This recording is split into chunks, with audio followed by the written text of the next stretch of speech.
Hey guys, what's up? Cell here for Final Save Point Crew. Today I've got like a little bit of a commando cam going here with the phone. Reason being is the computer's not actually on right now. I thought it'd be kind of cool to show you guys. So I have a video card. It's a couple years old. I don't really intend on changing it for at least another year or two. Probably two. It's been actually running really well. But the temperatures have been going up on it, so I'm going to show you guys how to change the thermal temp or thermal paste out or thermal compound or TIM or whatever you prefer on the GPU, so that way, in the future, like if your temps start going up, this is something you guys can try to do to get those temps back down or troubleshoot the card. All right, so let's get started. All right, so here's my PC from last time you guys saw it. I haven't really done anything much with it. This is just basically house cleaning. So, last time you guys saw this, of course, this is an i5 4590 on a Asus ROG board, the Maximus 6 Gene, and 8 gigs of RAM, EVGA power supply, EVGA card, Corsair power supply. So it's kind of a standard system. But what's been going on, and my heat sink's in the way, this guy's been getting a little hot. And the fans have been trying to work harder to get it cooled down. So we're going to disassemble it today, clean it off, blow out the fins and whatnot. Throw some new thermal paste on there and boot it back up and see if the temperature is lower over time. Personally, I end up using Tunique TX2. This is something that I was turned on to by Logan at Tech Syndicate. The reason I like this is it's a polymer like compound. It's kind of like the gray thermal paste.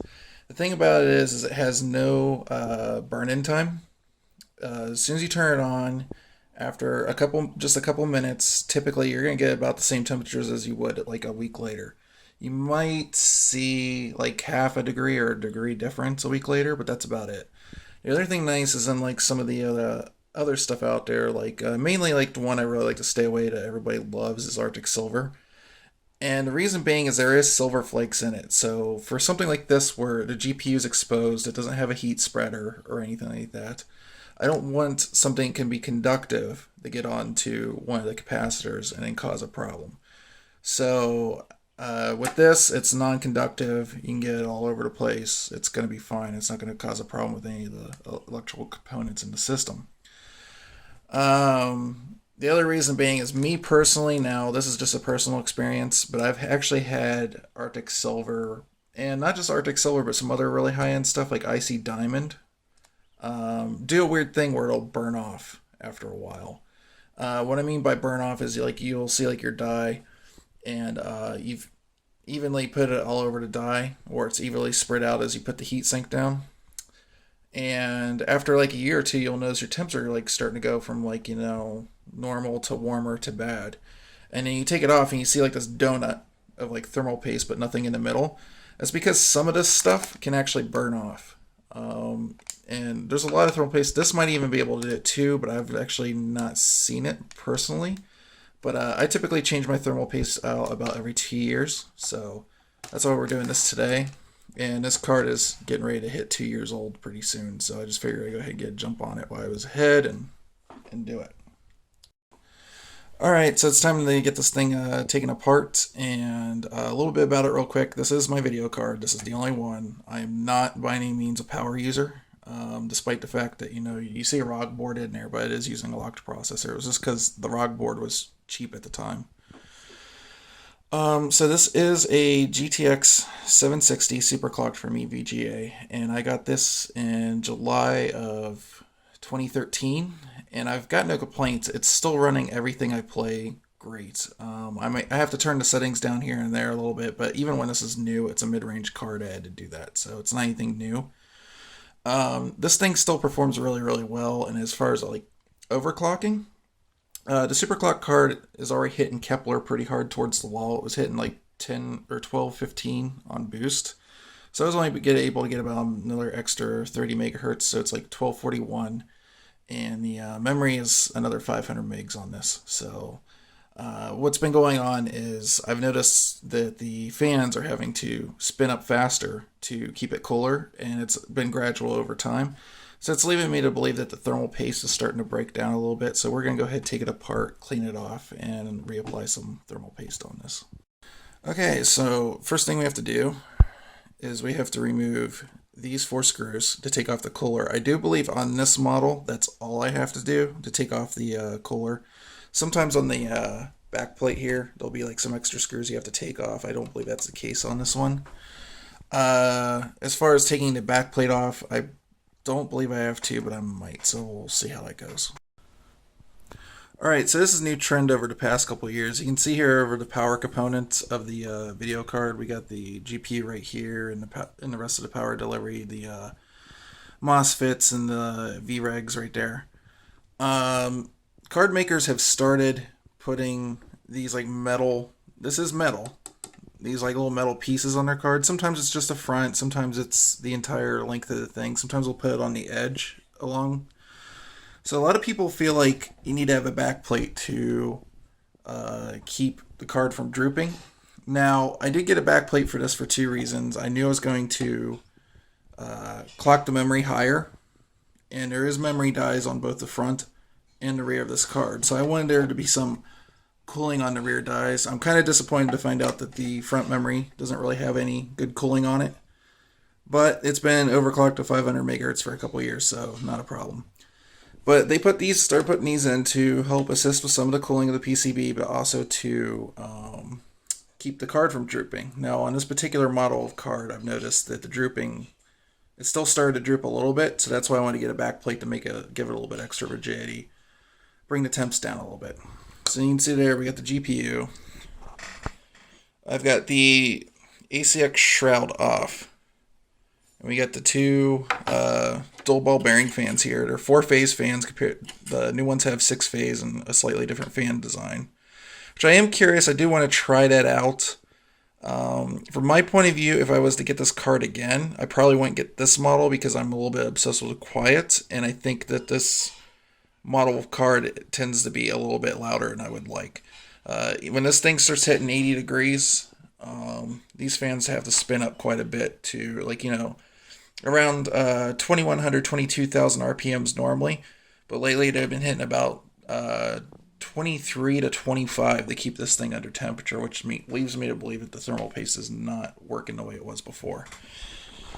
And then we got the actual heat sink part right here, and this is the thermal tape or thermal pad for the VREGs, and then right here we got the actual cooler.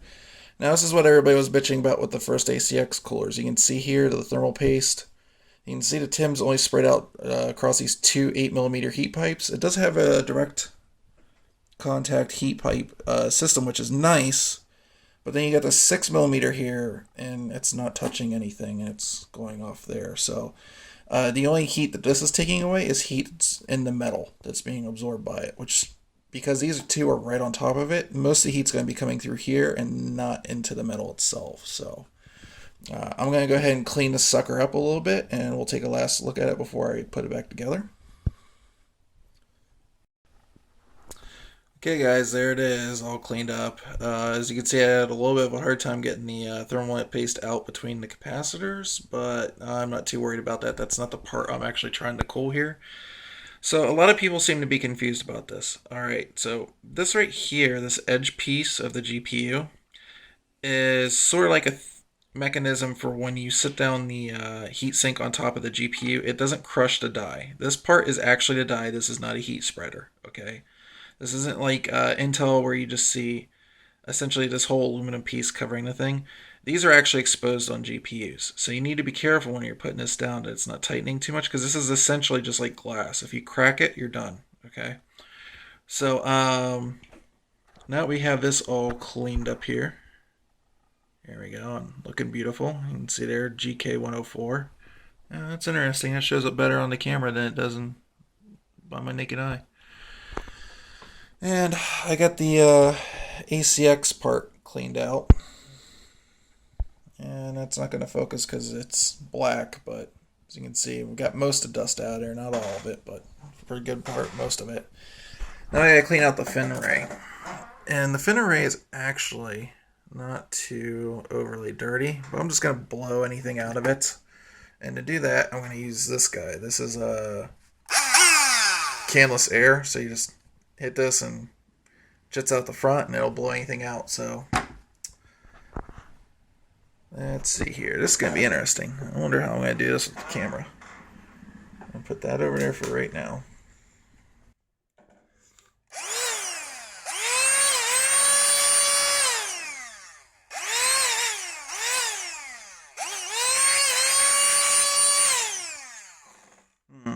There's really not any dust in there. It's actually kind of impressive.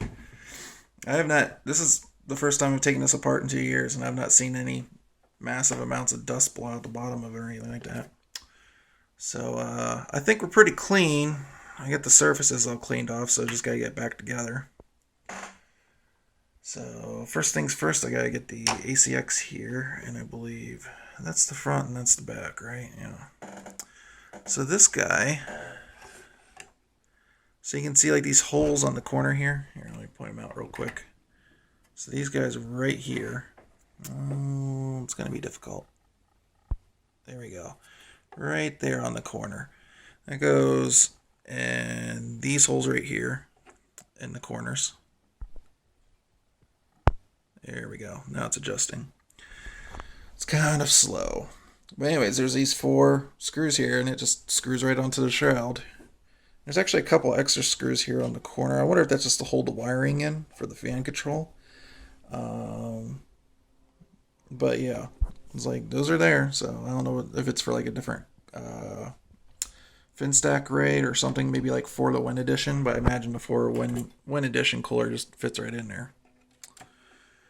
All right, so let's lower her down in, and let me get a screw.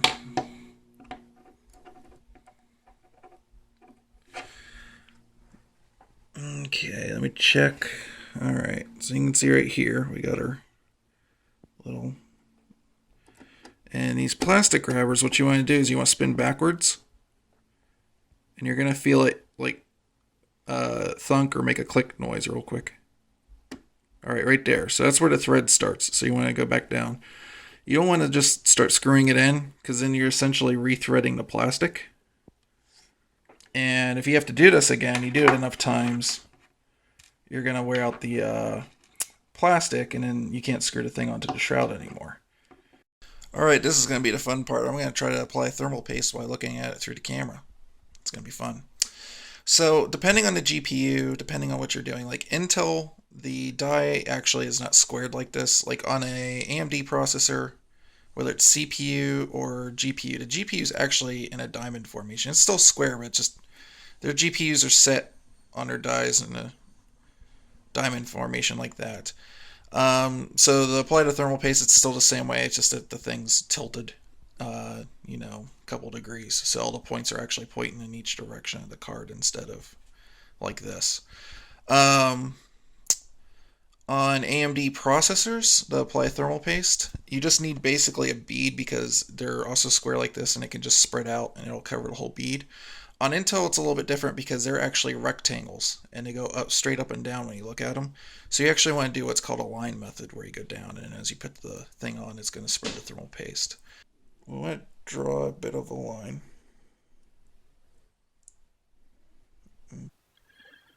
Hey guys, what's up? It's a day later.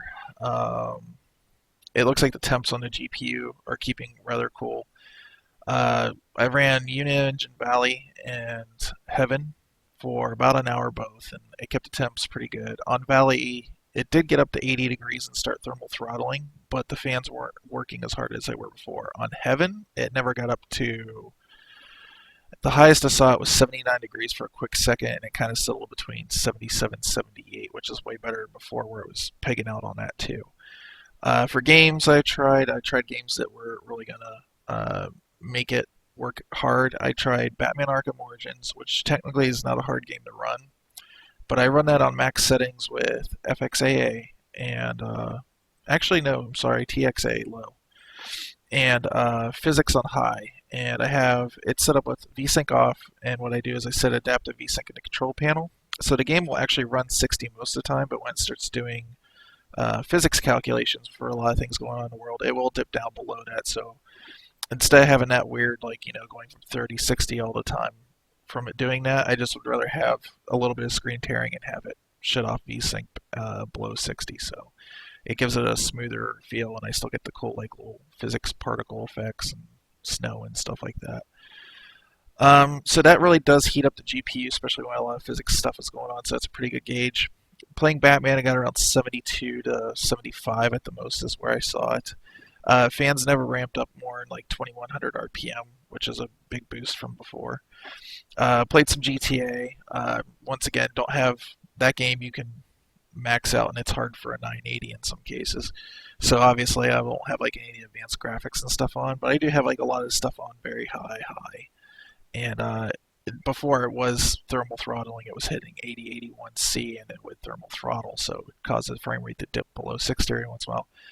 Gladly on that game, when I run it now, the fans do kick up still pretty high. They hit about 22 to 2300 RPM to keep it cool, but it never gets above 80C. It sits around 77 most of the time, and it's always blazing at 60 now, so that's pretty cool. Another game I tried just because it's Battlefield. You got to try Battlefield. I don't think it was a great test. I got Battlefield on Ultra, sit on that. Um, I just think it dipped below 60. I usually have it on high, but it dipped below 60. I just don't think that card's capable of doing 60 on Ultra settings, but I tried it anyways. And it did get to the point where it got warm, but ironically, it never really went much past 70, even though it was maxing out. It was only doing about 45 to 55, and I would see a 60 occasionally, but not too often. So I'm pretty pleased with the way the card is running right now, and it was just a cheap little $6 tube of thermal paste to get it up and running again. I'm really happy with the card still at being 2 years old, which is odd for me to say, because 9 times out of 10, with past PCs, I would get a mid-range card and replace it every 2 years. I kind of feel like I can easily go another year or more. For the channel, you guys might notice there wasn't a Mod Monday. Basically, what happened is I was digging around the computer, trying some new things, and completely my fault. I think, I don't know, it could have been something random. Somehow the video file for Mod Monday got completely corrupted. Matter of fact, quite a few of the files got corrupted, so there was no way to recover from without reshooting again, and I just decided it wasn't worth the time. I've gotten some good feedback on the show, and I'm going to work on that. But right now, I feel in the direction it's going, it's not worth it for it only getting like maybe 10 or 15 views, especially when the channel has more subscribers than that. And then probably the rest of the week I'm going to be derping around GTA and Batman. I am probably going to do another video. I've been messing around with 3D on PC. I'll probably talk about that at a later date. So, and when I talk about 3D here, this will give you a good example. I'm talking about this kind of 3D. Oh wow, that made everything green. Alright, so anyways, you guys take care. I'll see you in the interwebs on Twitch and stuff, and later.